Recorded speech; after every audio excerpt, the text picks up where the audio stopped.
Welcome. Well, you're at home with Jim and Joy, and you are an important part of our EWTN family. And we're delighted that you have invited us into your home.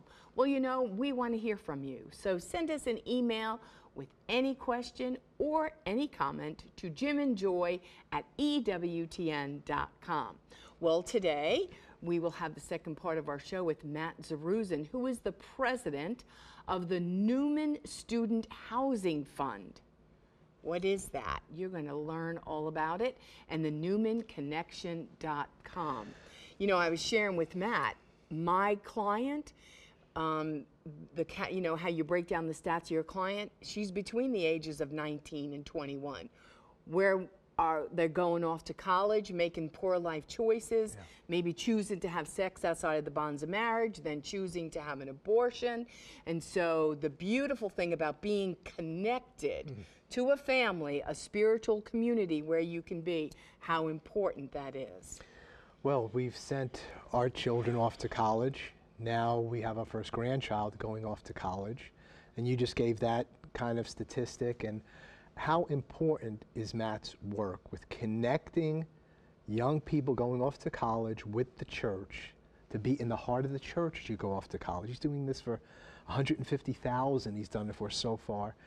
And now he's taken on this whole thing of faith-based housing. He's got 5 or 6 housing centers. I think they're on secular campuses.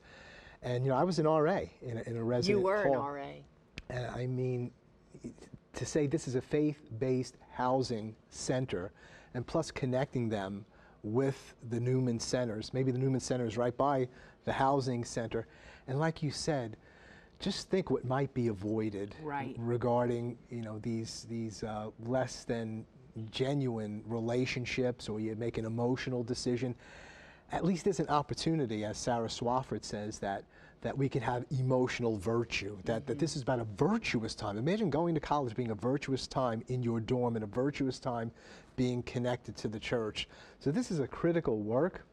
We want you to hear all about it. Matt's going to take us on the second stage now, the second phase of faith-based housing.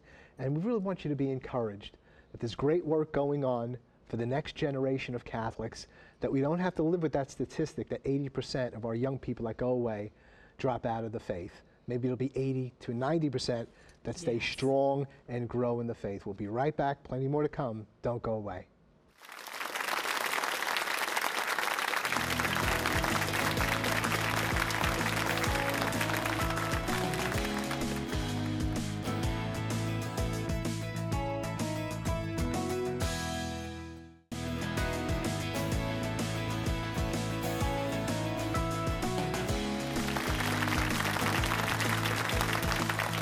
Welcome back. Well, before we talk with Matt Zerrusen today, we're going to hear from Catherine Hadro, who is the host of EWTN Pro-Life Weekly.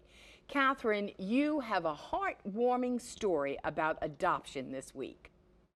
Hello from Washington, D.C., Jim and Joy. This week on EWTN Pro-Life Weekly, we bring you the latest pro-life updates you need to know, from the brewing Senate battle to confirm Judge Brett Kavanaugh to the Supreme Court, to efforts to defund Planned Parenthood of Title X taxpayer dollars. There's a lot going on right now, and we'll tell you what you need to know to stay informed on the pro-life front. But also this week, we bring you a story I think you all really will enjoy. A Catholic family shares their journey of adoption and how their little girl even caught the attention of President Trump recently. Don't miss this one family's incredible witness.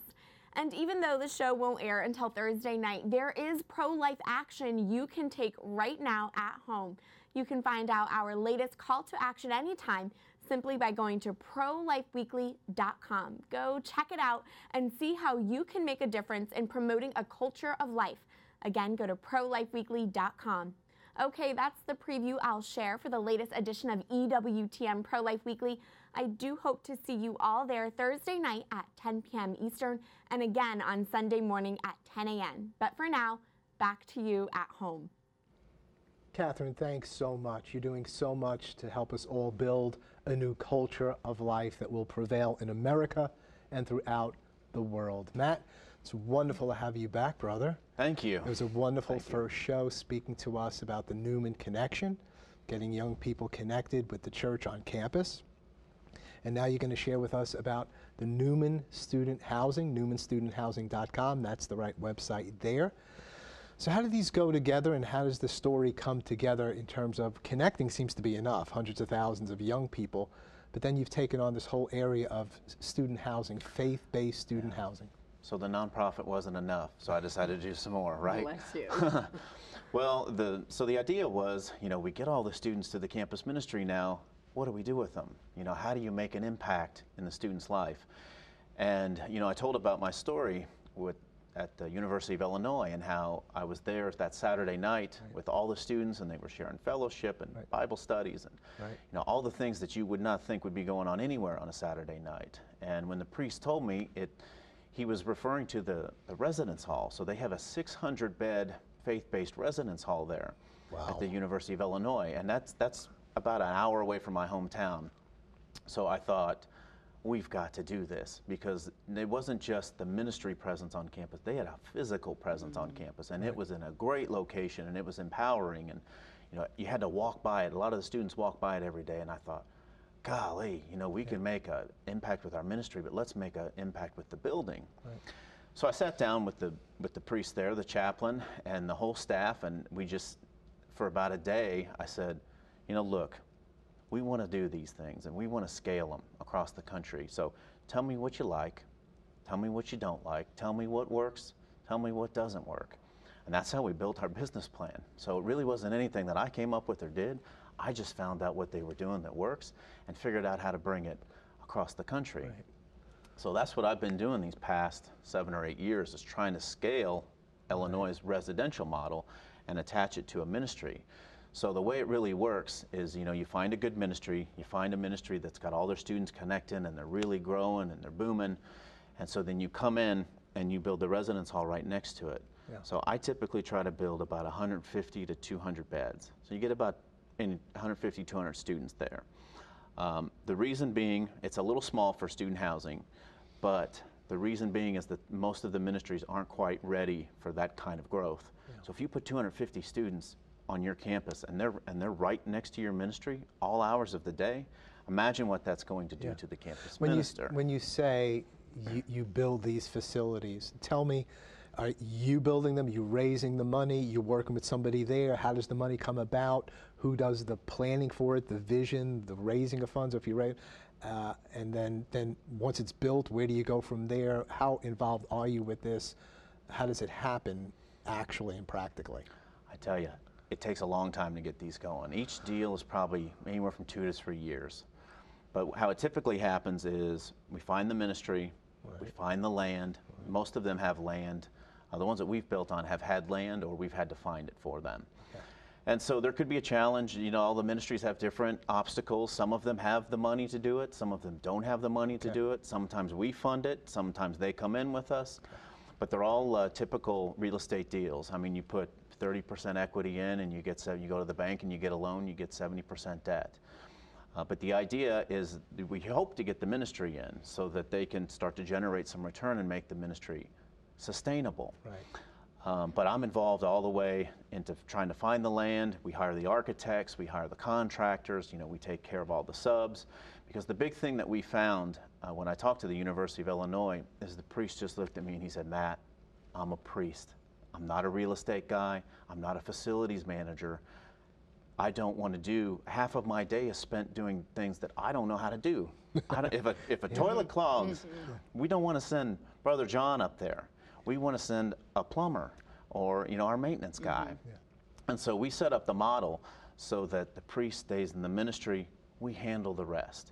So my pitch to the ministers is always, look, you guys handle the soul, we'll handle the body. Let us handle the bricks and mortar. And so not only do we just get this building up, but we actually stick around and we run it and we manage it. So I'll hire a staff, I'll take care of the management of the residence hall, we'll fill it up, we'll make sure everything runs fine, and then that priest just comes and he brings the soul to the building.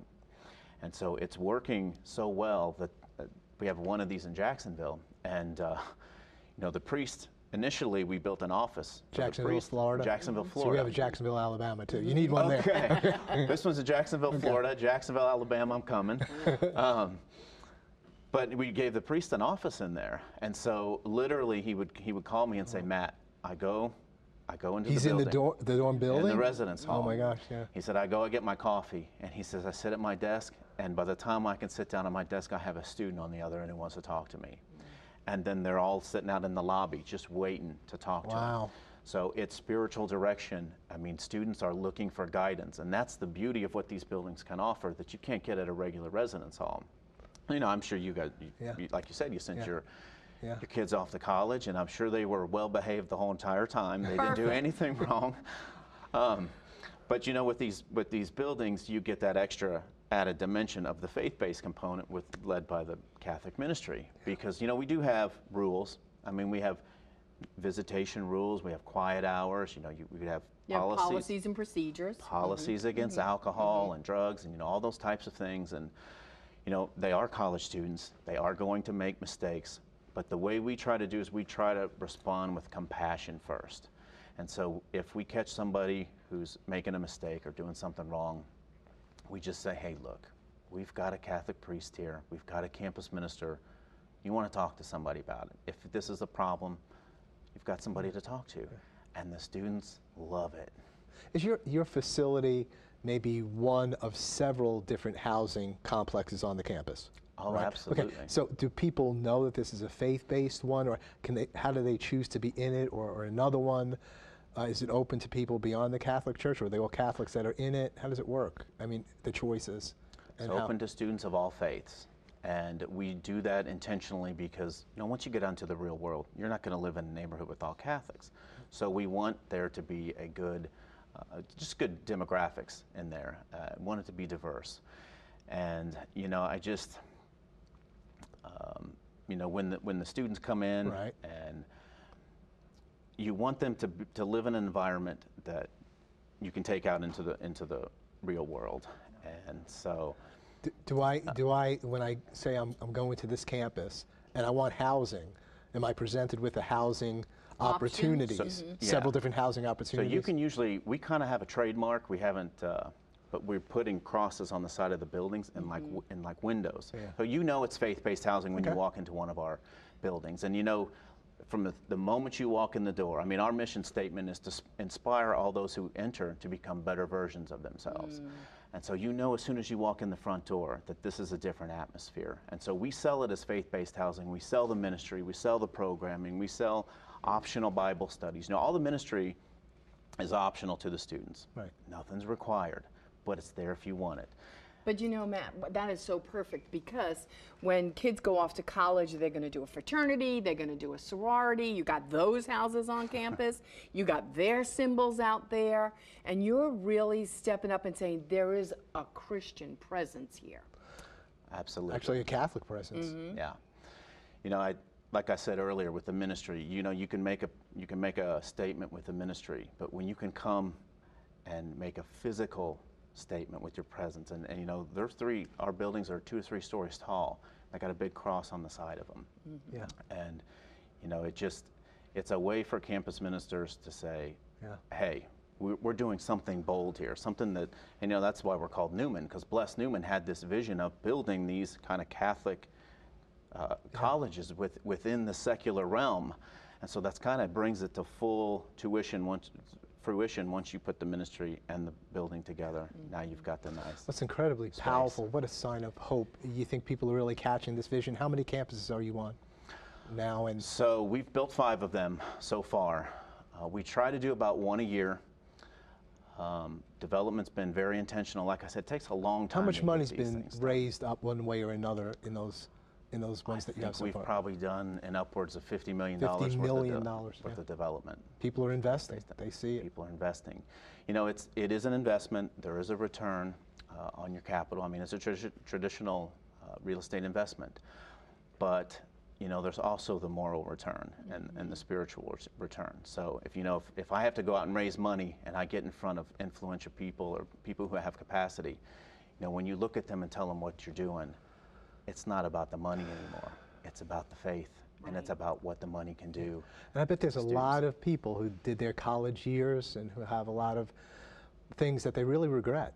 And they're really saying, gee, I wish the church's presence was really there for me in this significant way, not only out in the field, in the classroom or whatever, but where I go to sleep, where I rest my head in my dorm. It's not a guarantee, but at least the option is there. Out of sight, out of mind, in sight, in mind, and you're keeping Christ, his cross, the church in their vision, in their mind, less likelihood for things they'll really regret, or if they have done something anyway, forgiveness is now, not 10, 20, 30 years down the road.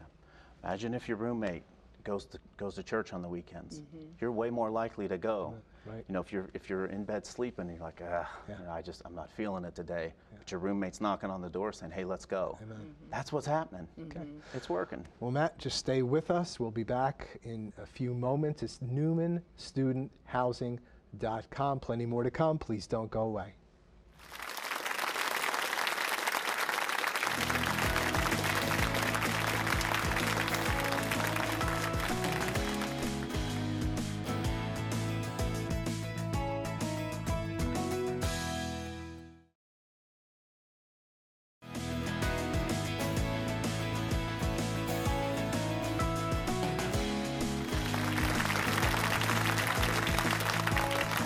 Welcome back. Well, Matt Zerrusen joins us for the final segment, but first we're going to go straight to Rome to hear from Joan Lewis.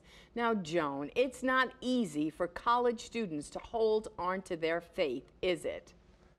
Well, greetings from Rome to everyone at home, and I have to say this topic is such a timely one, helping students in college keep connected to their faith in those college years. And of course, as far as I'm concerned, anything that has to do with educating students is timely, especially when they're in college, and there's so many opportunities to draw them away from their faith.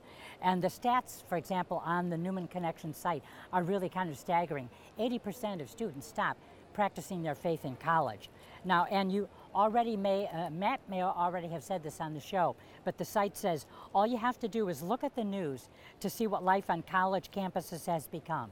It's not easy for students of faith. They're often under attack. They need our help. And you know, these are such sad words to me. Okay, it was a few years ago, but I well remember my college years at St. Mary's of Notre Dame in Indiana. There were so many opportunities to enrich our faith. The daily masses in the chapels in the various halls. Obviously, the sacrament of confession. I myself, my sophomore year in college, I was the sacristan for the chapel in our building, and every single night I went in, I prepared, laid out the vestments, which meant I had to know the liturgical seasons. I prepared the missal with the pages for the readings, and folks, that was in Latin at the time. And then I also prepared the unconsecrated wine and host. It was a beautiful experience, and I'd like to think that today colleges, secular or Catholic, will offer this type of faith experience to students. Now, in many ways, when you think about it, the college years are those when we are challenged and tested in the beliefs and ideas instilled in us in childhood. And so we have a society today suspicious of institutions, including the church. And we have, of course, the cultural affirmation of I'm spiritual but not religious. So this may be just a temporary departure from the faith, but this means there's a crack in the foundation. But you know what? Foundations can be shored up. And this is where we, you, parents, the students, count on organizations like the Newman Centers, Newman Connection, Focus, the Federation of Catholic University Students.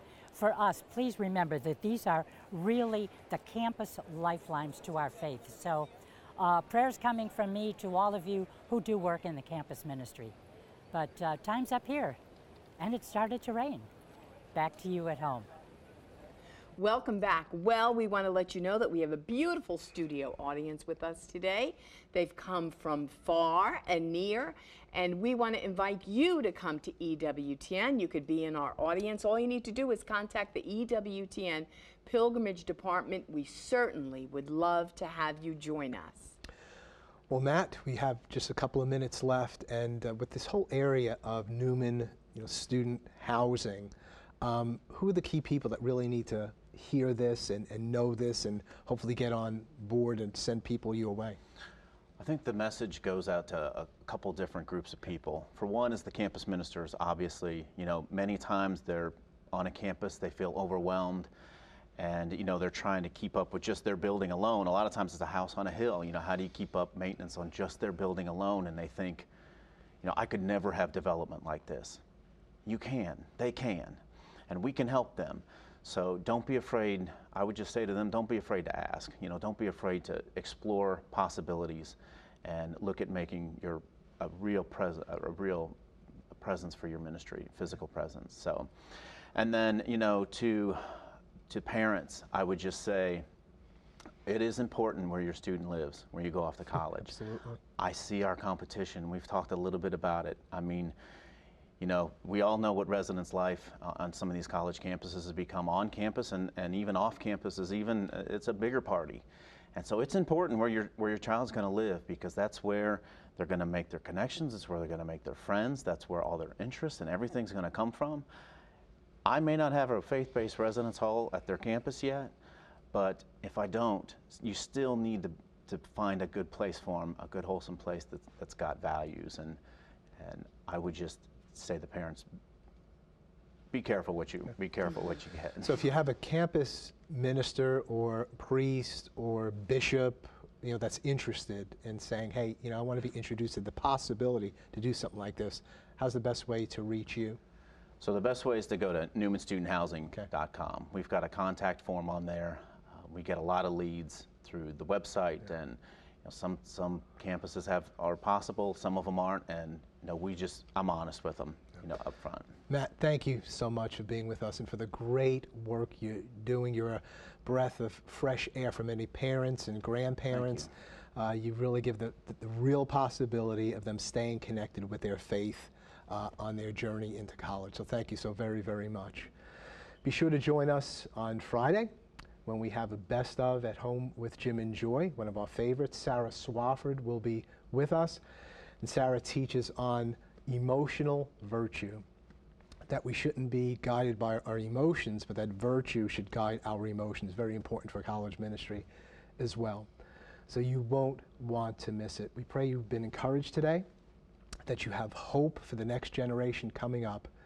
And so keep it on EWTN. You're an important part of this family, and you're always at home with Jim and Joy. Bye now.